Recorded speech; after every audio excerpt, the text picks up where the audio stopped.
Hey friends, Amanda here, Bare Bones Living. Welcome back to Vlogmas, and today I'm going to be making some ham and Swiss quiche, and I'm going to be doing a voiceover during this video because my mother-in-law just got in town for Christmas and the boys are absolutely crazy.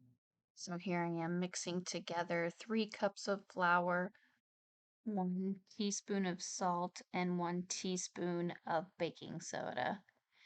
And here I'm adding 1 cup of cold bacon grease that I save when I make bacon. And I have found that this gives me the best texture, and I do not taste any bacon in the pie crust whatsoever.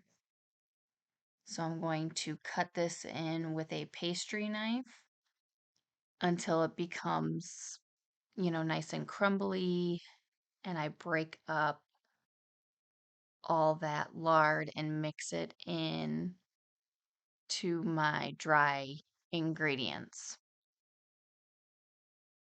Now, I was unaware that I was not videoing when I added the water, but it's 1 cup of water and you add it gradually.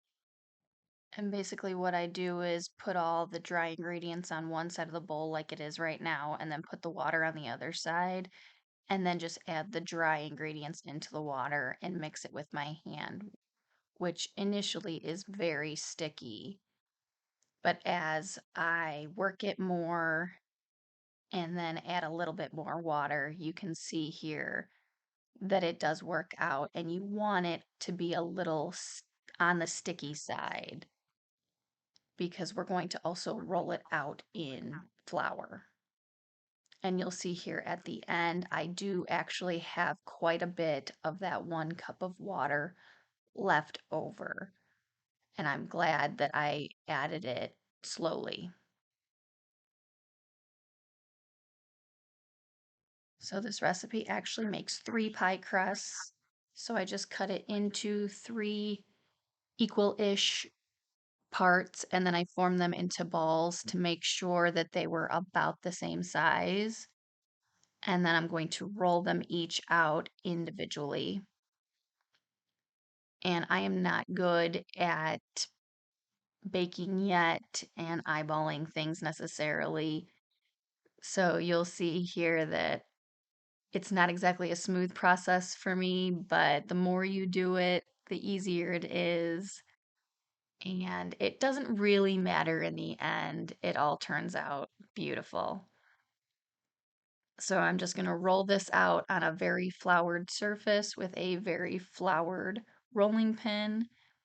I used the pan to see if it was big enough, but even when I try to fold it up and move it into the pie tin easily, it does not work for me very well.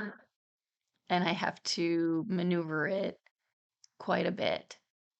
And here I was cutting off the excess with just a paring knife that was on my counter that I had used earlier, and it did not work well for me.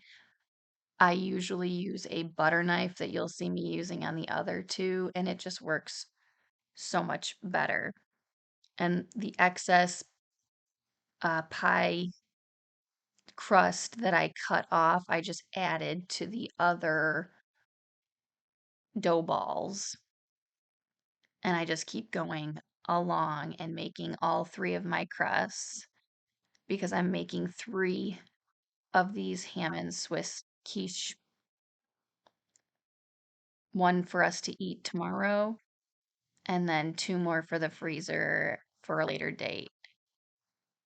And this pie crust is extremely forgiving because, like I said, I am not very good at making these pies, and I have to pull off extra pieces on some sides to add to the other side that is a little too sparse, and it comes together very easily.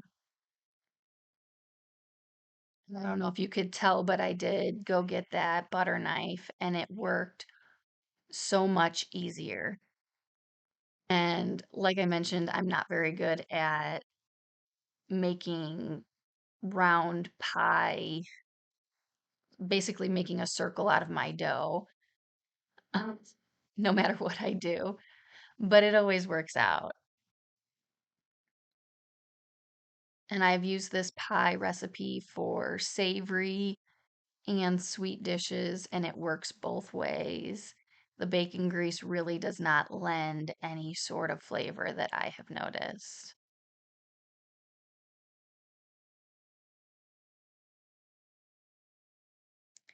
So here I have all three of these pie crusts. This is my Swiss cheese that I grated. It's just one block. And then this is the ham that I cooked when my grandma was in town, and I just diced it up. And these are actually my water glassed eggs from March. These are the last of my first gallon of water glassed eggs. So I just layered in the diced ham, a good amount of it, topped it with cheese, and then I season the actual pie and not the egg mixture because I don't like leaving behind the seasonings in the mixing bowl. And then this was about 8 eggs and a little bit of milk per pie. And like I mentioned, I'm using my water glassed eggs from March and April. And I used about 25 eggs and 3 of them were bad. The rest of the ham that I didn't use, I'm going to freeze. I was also baking my lazy bread, which I will link here. Super easy.